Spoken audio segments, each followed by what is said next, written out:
Welcome and thank you all for joining us today as we celebrate the introduction of the Vermont Climate Superfund Act. My name is Lauren Hurl and I'm the Executive Director of Vermont Conservation Voters. I also serve on the Montpelier City Council. It's my pleasure to serve as MC today, but the spotlight is really on the many legislators who have played a leadership role in crafting these bills and shepherding their introduction. Before turning over the podium to those leaders, let me thank all of the legislators and some of the many organizations who have sent representatives here today, including Vermont Businesses for Social Responsibility, Vermont Youth Lobby, Sunrise Movement, Conservation Law Foundation, Vermont Natural Resources Council, VPIRG, Sierra Club, Vermont Interfaith Action, and the Vermont Climate and Health Alliance. Many of these organizations have worked collaboratively with legislators over the off-season to introduce this proposal to Vermonters in every county across the state, and the response has been overwhelming. That grassroots support is evident in the large number of co-sponsors these bills have. 20 senators and 87 House members, legislators representing every single county in Vermont, are original co-sponsors of S-259 and H-809, respectively. One of the most important reasons that we need to pass the Vermont Climate Superfund Act is to help Vermonters pay for the damages caused by climate change. And to speak to those damages, I'd like to first introduce Senator Ann Watson of Washington County.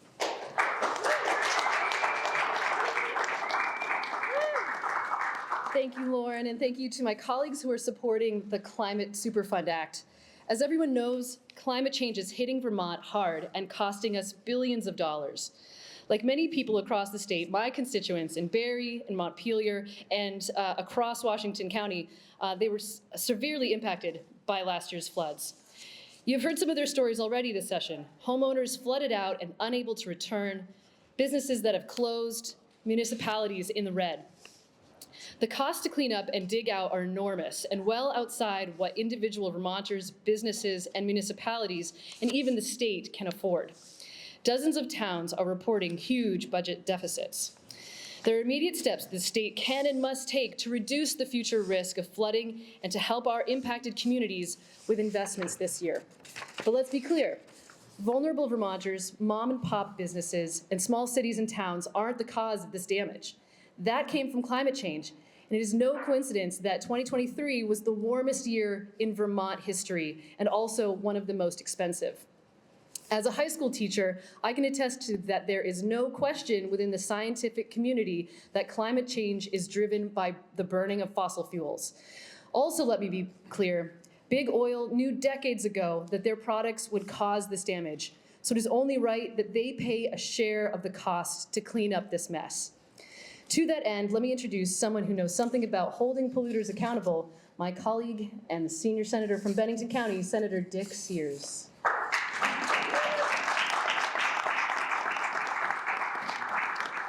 Thank you, Senator Watson.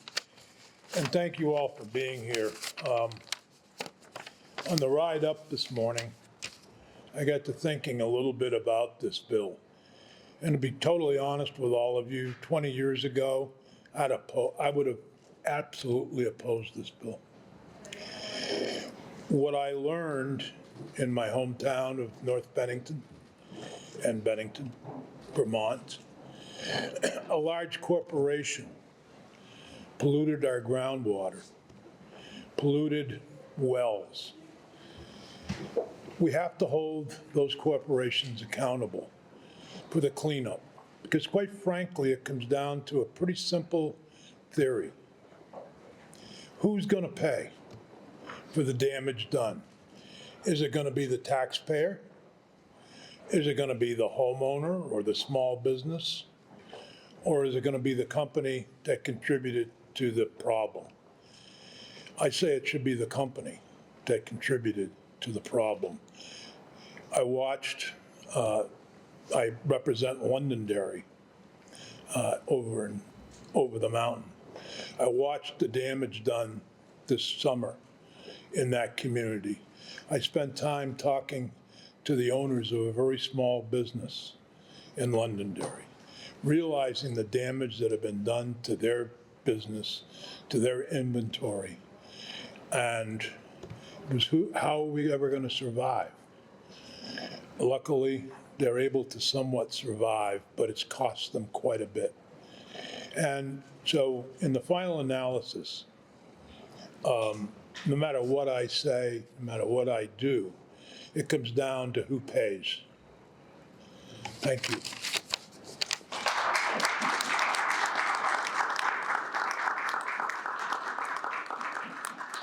Thank you so much, Senator Sears, for your leadership on this bill and your long record of holding polluters accountable.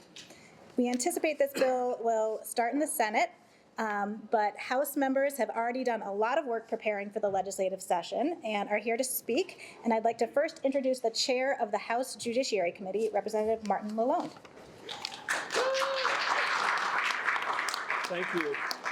Thank you, Lauren, and thank you, everybody, for being here, and good afternoon. And thank you to my House colleagues who have supported this effort and support H809. So as a lawyer and the chair of the House Judiciary Committee, let me start by making clear that lawmakers do have the authority to have polluters held accountable. The Climate Superfund Act is modeled on the federal Superfund program and similar state hazardous waste management laws. These laws enable state administrative agencies to recover cleanup and restoration costs from those responsible for causing environmental harms. These strict liability provisions have been in Vermont's own Waste Management Act for decades, and we should extend them to encompass climate damages as well. I look forward to having the Judiciary Committee fully vet the underlying legal issues, of which there are many. But my initial review this past fall with our legislative counsel of these legal issues suggests that it is well within our authority to have large fossil fuel businesses, polluters, pay their fair share for the damage that climate change has caused in Vermont. So with that, I'd like to introduce the chair of the House Environment and Energy Committee, Representative Amy Sheldon from Middlebury, who's been helping me on this bill.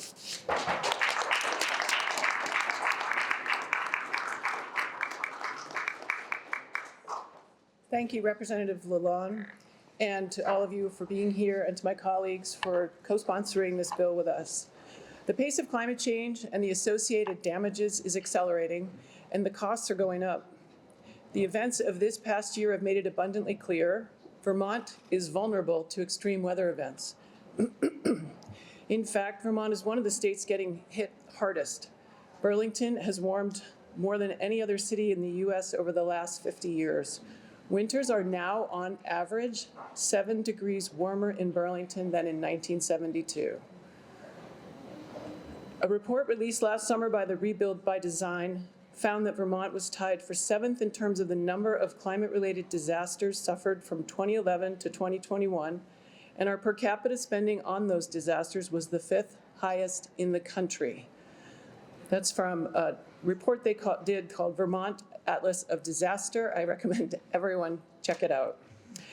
The burden of paying to recover after extreme weather events cannot fall entirely on the backs of Vermonters, Vermont communities, and taxpayers. Big Oil has an obligation to pay its fair share to help communities become more resilient in a climate-changed world. It's imperative that we identify short-term funding solutions this year to invest in recovery, resilience, adaptation, and restoration from the past summer's devastating floods. It's also imperative that we secure longer-term funding solutions to help human and natural communities gird for climate-changed world. Ensuring Big Oil helps pay for the damage their products have caused and will cause is one key piece of that longer-term strategy. Big Oil is responsible for getting us into this mess. They continue to make a lot of money while we suffer catastrophic losses. It's time they pay their share for recovery, resilience, adaptation, and restoration. Thank you.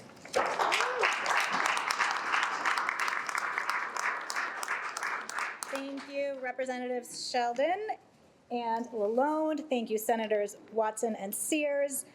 Thank you to all of the Climate Superfund Act co-sponsors and to the partners and allies here today. There are copies of a press release available for the media, And some of us will be available to help answer questions after, but now we'd be happy to take a few questions from the media. I had a question. In 2021, I think it was, former Attorney General T.J. Donovan filed a consumer protection lawsuit against, I believe Exxon was one, but others sort of alleging the same thing.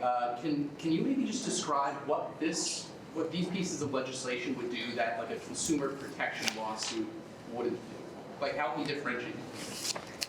That's a good question. I'm not that familiar with what that particular case was. I know that there have been other states have advanced cases under Consumer Protection Act theories and have not really advanced the ball, and they have not had success from my understanding. This is an effort that other states are undertaking as well, including New York, Massachusetts, I believe Maryland is another one. As another way of getting at this issue.